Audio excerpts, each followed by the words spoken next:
L'argent des Africains va directement dans les poches du personnel politique français, ça s'appelle la France-Afrique. Prenez l'exemple du Gabon où le pétrole coule à flot, mais tout cet argent du pétrole ne va ni dans les écoles, ni dans les hôpitaux, ni dans les routes. Pendant des décennies, la plus grande partie de cette manne financière n'allait que dans une seule direction, les poches du président Omar Bongo, mais aussi dans les poches de certains politiques français.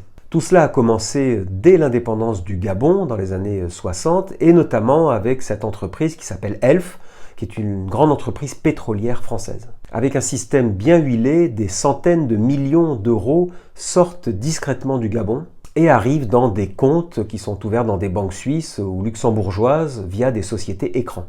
L'argent du pétrole finance le train de vie extravagant de la famille Bongo, mais aussi les campagnes électorales françaises. Omar Bongo arrosait tout le monde à Paris, la droite, la gauche, peu importe. L'important c'était d'acheter des fidélités et de garantir la protection de son régime. Le clan Bongo a accumulé des fortunes colossales, des villas, des voitures de luxe, des œuvres d'art, et tout cela en France, avec la bénédiction du système politique français bien sûr. Alors la justice enquête, c'est très long, mais aujourd'hui encore, la corruption, les détournements continuent au détriment des Gabonais qui ne voient jamais la couleur de leur pétrole.